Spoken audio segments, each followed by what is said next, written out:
The afternoon sun filtered through the windows of my studio, creating a spectacle of light and color that danced across the white walls. I was alone, surrounded by blank canvases and brushes of various thicknesses.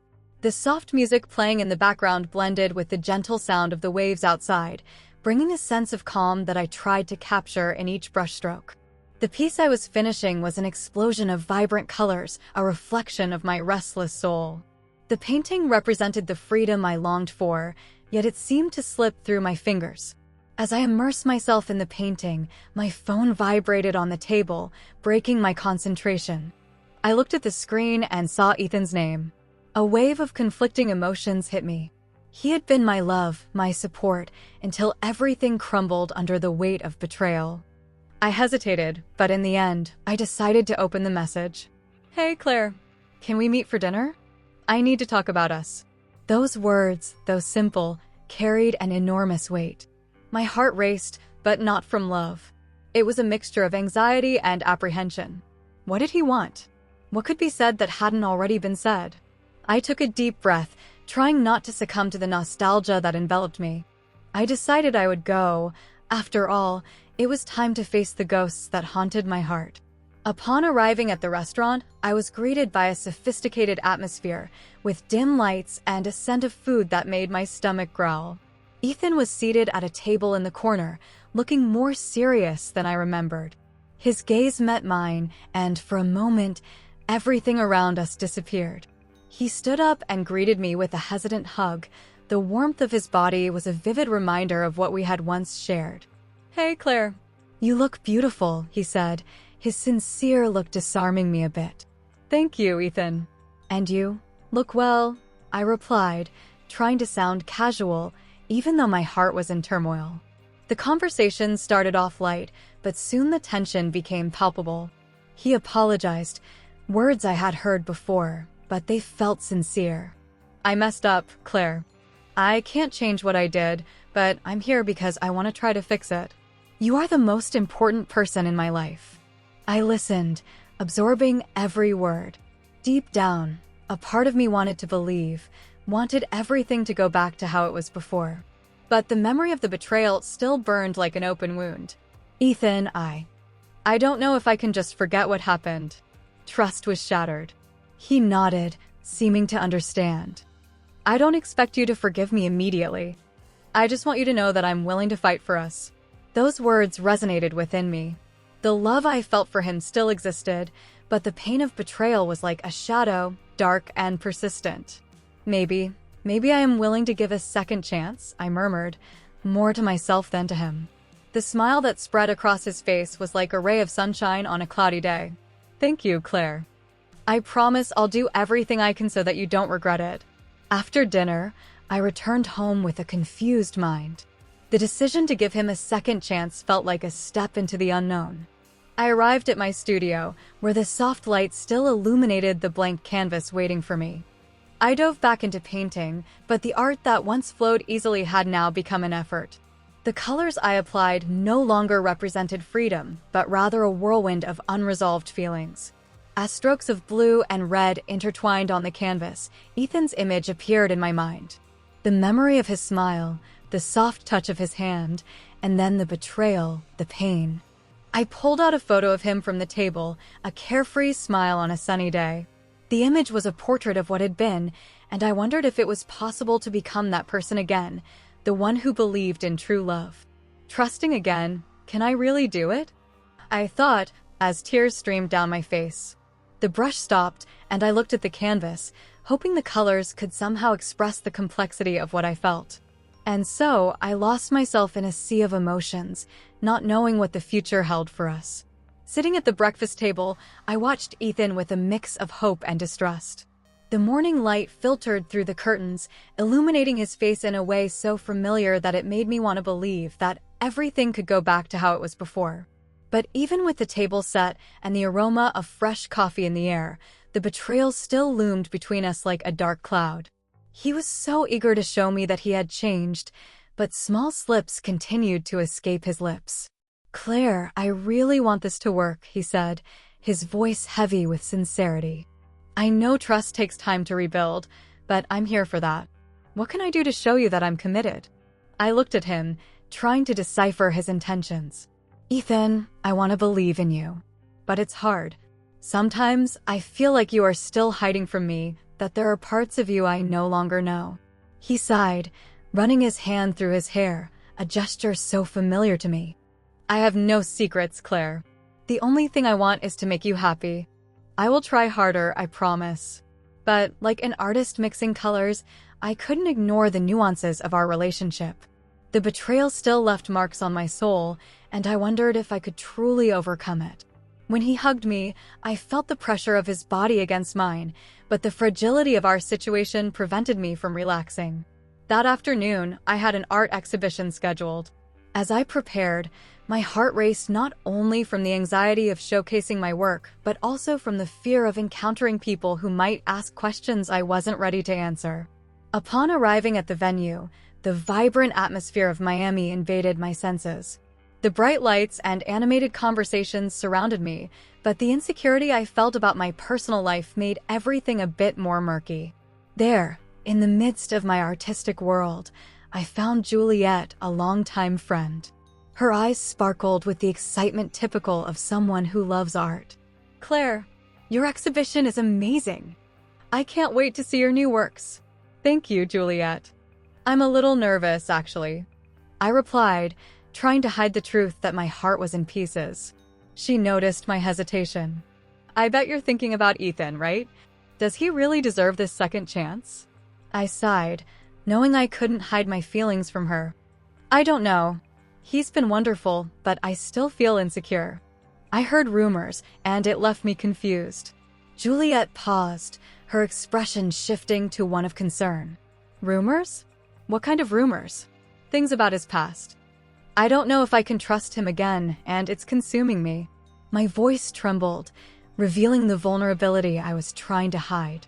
Claire, you can't let yourself be swayed by illusions. You deserve someone who truly values you. And if you hear something that doesn't make you feel safe, you should confront him. Communication is essential. Her words resonated within me, like an echo I couldn't ignore. The idea of confronting Ethan about the rumors made me uneasy, but I knew I needed to do it to find peace. I needed to know the truth. After the exposure, I couldn't avoid it. I invited Ethan for coffee, determined to lay everything out on the table. Ethan, we need to talk. I heard some rumors that left me worried. He looked at me, his expression shifting quickly from surprise to defensiveness. What kind of rumors, Claire? About your past. About you, Anne. Camille. The mention of her name made my stomach churn. Juliet said she heard things that made me feel insecure. He shook his head, a mix of disbelief and frustration. Claire, I promise you, Camille is part of my past. I have nothing to do with her anymore. You can trust me. The sincerity in his voice was palpable, but doubt still consumed me. Ethan, I want to believe you, but I can't ignore what I heard. I need to know that you're genuine, that you're really willing to be different. He hesitated, and that was enough for my trust to begin to waver again. I looked out the window, seeing the city of Miami illuminated by the sunset, full of possibilities and dangers. I wondered if I had made the right decision in giving him a second chance. What I really wanted was to feel safe, and in that moment, all I had were doubts. I was at home, alone, with the aged wooden box in my hands. The smell of old paper filled the air, and as I opened it, I was immediately engulfed by a whirlwind of emotions. Ethan's love letters were there, kept like relics of a past I didn't know. As I took each one out, I read the passionate words, full of promises that now felt so distant. Claire, you are the only one I want by my side, read one of them. My heart tightened as I realized those promises weren't for me. How could he be so sincere with someone else and now be here, trying to win my heart again? I thought, battling against the pain that grew within me. The letters revealed a facet of Ethan I had never seen. He spoke of dreams, of plans for the future, of a love that seemed unshakable. But the words became thorns, hurting me with every line I read. The buzz of my cell phone pulled me from that spiral of thoughts. It was a notification that made me freeze. Camille, Ethan's ex-girlfriend, had returned to town. My stomach churned. What did that mean? Did Ethan have something to do with it? Determined to understand the situation better, I began to research online. The information was scarce, but a photo of her smiling at a recent event made a knot form in my throat. "Claire, you need to meet her," said Juliet, my friend who always had a way of making me see the truth. "If you're so worried, maybe talking is the best option. And if she tells me she's still interested in him?" I replied, my voice trembling. "Or she might show you that you don't need to be afraid. Sometimes the truth is liberating," she encouraged me. After days of uncertainty, I decided to go. The meeting was set at a small, cozy cafe with rustic wooden tables and steaming cups of coffee. When Camille walked in, her confident demeanor and smile made me anxious. She approached, and I forced a smile. "Hi, Claire. Thank you for agreeing to meet me," she began, her voice soft. "I needed to know some things about Ethan," I replied, trying to stay calm. The conversation flowed, but every word that came out of her mouth felt like a stab. Camille talked about her relationship with Ethan, how it had been intense and tumultuous at the same time. "He did things he regretted, just like I did," she admitted, looking away. "He cheated on me too." My hands trembled upon hearing that. "So this is a pattern for him? He hasn't changed, has he?" Camille shook her head, her face somber. "I wish he had changed. But the truth is, sometimes people can't leave the past behind." A wave of despair and anger washed over me. How could I believe that Ethan had truly changed? What else was he hiding? "Is Ethan still in contact with you?" I asked, my voice faltering. "No, not since I came back." "But he's always been good at hiding things," Camille replied, looking regretful. At that moment, a cutting truth settled in my heart. Their story wasn't over. I was just a new page in a book he hadn't closed yet. With that, a storm of emotions engulfed me. The love I believed I had was merely an illusion, a fragile construct that could crumble at any moment. "Thank you for being honest with me," I said, trying to keep my composure. As I stood up, the feeling of loss and betrayal was so palpable it felt like a weight on my chest. I left the cafe with my mind full of questions and a heavy heart. I returned home, but couldn't stop thinking about how everything had changed. The love, which had once been a refuge, had now become a battlefield. I closed the door behind me, and as I looked at Ethan's letters, I realized I could no longer ignore the truth. He wasn't who I thought he was, and I deserved to know that. The day had dawned cloudy, reflecting the storm of emotions I felt inside me. As I got ready to meet Ethan, my heart was a whirlwind of contradictory feelings. I needed to be honest, but at the same time, I feared what that might mean for our relationship. When I arrived at the cafe, I saw Ethan sitting at a table in the corner, his gaze lost in thought. He looked so vulnerable, and that stirred something within me. "Hi, Claire," he said, lifting his eyes when he saw me. There was a mix of relief and concern in his voice. "Hi, Ethan. We need to talk," I replied, sitting down decisively across from him. "Sure. About what?" "About the letters I found. About Camille." "You need to tell me the truth," I said, trying to keep my voice steady, but feeling tears threatening to spill. He took a deep breath, his eyes reflecting a whirlwind of emotions. "Claire, He hesitated, searching for the words. "I don't want you to feel insecure. That was in the past, something I've already overcome. But you don't seem to have moved on. I feel like there are still secrets between us. How can I trust you if you're not telling me everything?" I said, frustration evident in every word. Ethan looked down, running his hand through his hair. "I didn't want to hurt you. Everyone deserves a second chance, right?" he pleaded, lifting his eyes to mine with hope. "But you still haven't given me the truth," I exclaimed, the pain growing within me. "How can I believe that you've really changed if you can't tell me who you were?" The silence that followed was deafening. I could hear my own heart beating as the reality of our relationship weighed on us like a dark cloud. Ethan finally broke the silence. "I don't want to lose you, Claire. I know I messed up, but I'm trying." "Trying isn't enough," I said, my voice trembling. "I need time. Time to think. Time for myself." He nodded, sadness etched on his face. "I understand. I just don't want you to give up on us." Those words echoed in me as I left the cafe. The fresh Miami air hit me, and I took a deep breath, trying to organize my thoughts. I walked to the studio, where the vibrant colors of my work seemed to contrast with the darkness I felt inside. I needed to focus on my art as a form of therapy and self-discovery. In the days that followed, I immersed myself in my work. The new exhibition I was organizing became my focus. The brushstrokes became a way to express the pain and confusion that were consuming me. But even amid creation, Ethan's image and his words haunted me. One night, after long hours of work, I received an anonymous message that made my heart stop. The photos were old, but they showed Ethan and Camille together, smiling as if nothing had changed between them.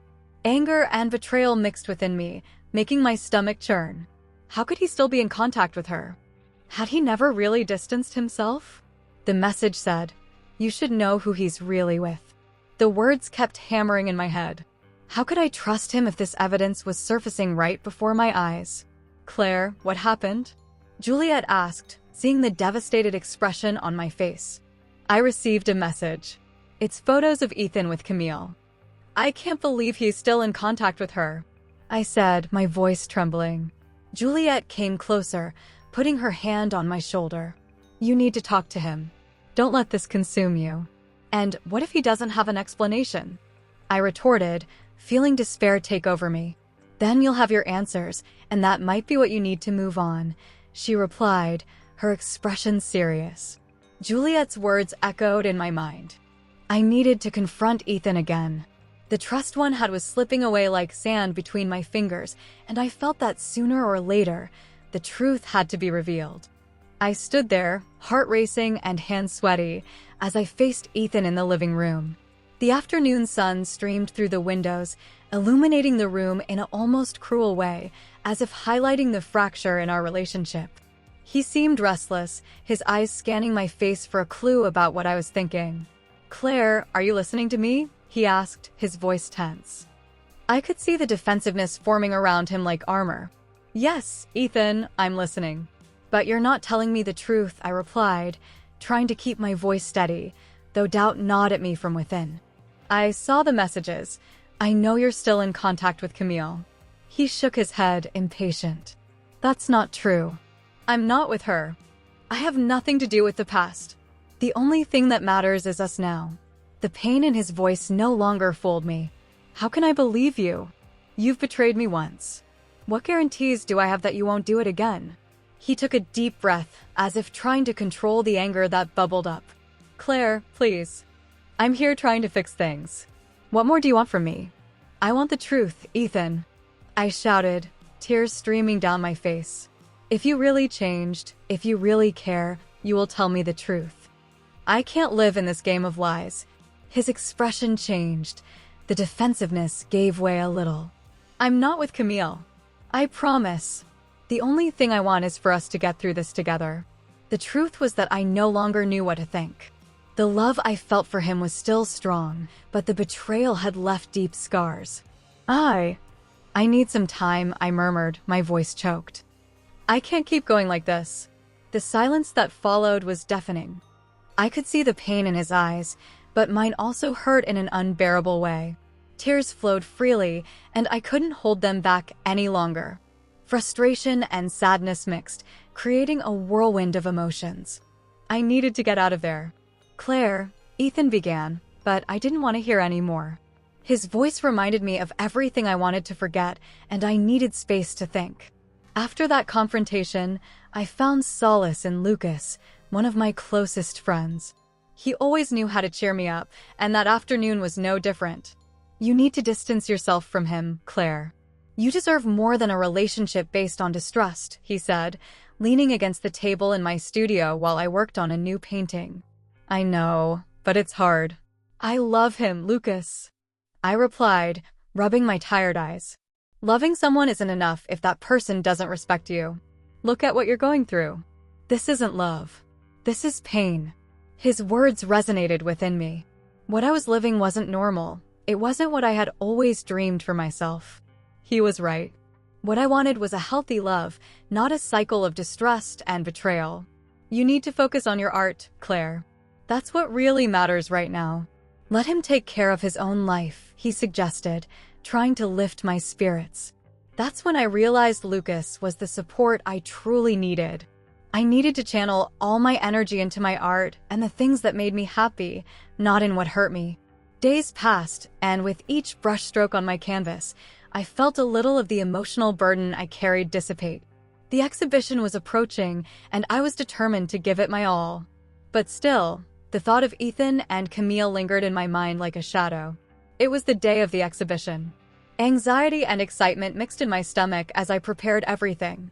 The room was filled with people admiring my works. But with every laugh and conversation around me, I felt the weight of what was to come. Soon, my phone rang. It was Juliet. "Claire, you need to know.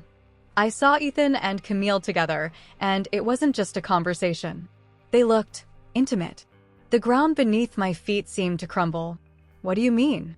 "They were together." "Yes, and it wasn't just for a moment. They were touching and laughing as if nothing had happened," Juliet said, concern evident in her voice. A wave of despair hit me. Lucas's words echoed in my mind. I needed to distance myself. I needed to be strong. The love I had for Ethan was transforming into something I no longer recognized. I could no longer ignore the truth. It was time to face reality and make a definitive decision about my future. The atmosphere on the day of the exhibition was charged with contradictory emotions. I looked at myself in the studio mirror, adjusting the white blouse I had chosen with such care. The soft light coming through the window reflected on my painting, a piece that symbolized my internal struggle, vibrant colors intertwining with deep shadows. It was my moment, but the weight of what was to come left my heart in my throat. When I spotted Ethan entering the gallery, my stomach twisted. He looked more handsome than ever, with that smile that always made me melt. But today, his smile seemed like a disguise. "Claire, you look amazing," he said, his eyes searching mine. I just nodded, trying to ignore the spark of hope igniting in my chest. He stepped closer, and I could feel the tension in the air. "Can we talk?" "Not now, Ethan. I have to prepare for my speech," I replied, my voice firm but with a tremor I couldn't control. He seemed disheartened, but didn't give up. "Please, just a minute. I just want to explain." "Explain? About what, Ethan?" "About how you betrayed me. Or about how you're still in contact with Camille." The words came out like a choked scream. He took a deep breath, but I wasn't going to let him evade this time. "Claire, it's not what you think." "I was trying to." "You were trying what? To keep me in doubt?" "Because you're succeeding." His expression changed, and I saw a hint of desperation in his eyes, but there was no more room for his excuses. The gallery was full. Friends, colleagues, and art critics were scattered around, admiring my work.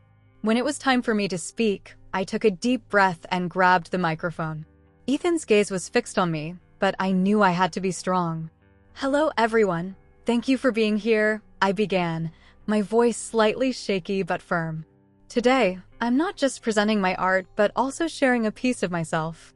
I hesitated for a moment, feeling the curious gazes. In the past few months, my life has turned into a battle between love and betrayal. I believed I could give a second chance to someone who hurt me deeply. The murmurs in the room grew louder. I could see Ethan shrinking back as if every word I spoke was a stab. I wonder if it's really possible to forgive and forget. If love is enough to heal such deep wounds. But the truth is, as much as I wanted to believe, the evidence speaks louder.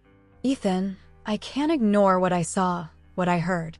My friends, those who care about me, warned me. And the truth is, even with all the love I feel for you, I can no longer live with this uncertainty." Ethan tried to interrupt, but I raised my hand. "Please, don't interrupt me. I need to say this." The silence in the gallery was almost deafening, and I continued. "Today, I'm here to free myself.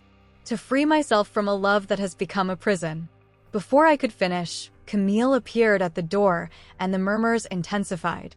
She walked toward me, with a resolute expression. "Claire, I need you to know something." All eyes turned to us. "Ethan is not who you think he is.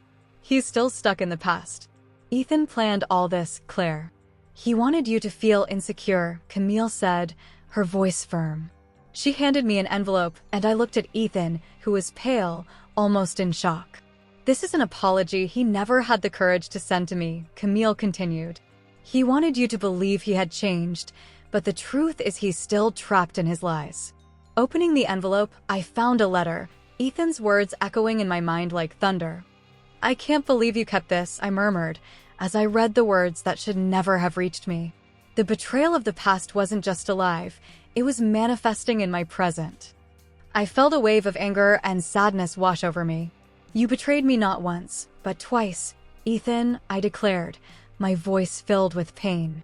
"You not only broke my trust, but you kept me in the shadow of your lies." Ethan was silent, his face filled with shame. The truth was exposed, and I realized I had finally found the strength to walk away. There was no longer enough love to heal the wounds he caused. With the letter in hand, I looked at the friends surrounding me, feeling their support. Today, I'm not only leaving Ethan behind, but I'm also leaving the pain he caused me. I am more than your broken promises. And with those words, the feeling of freedom filled me. I was no longer a prisoner of the past, but an artist ready to embrace a future without shadows.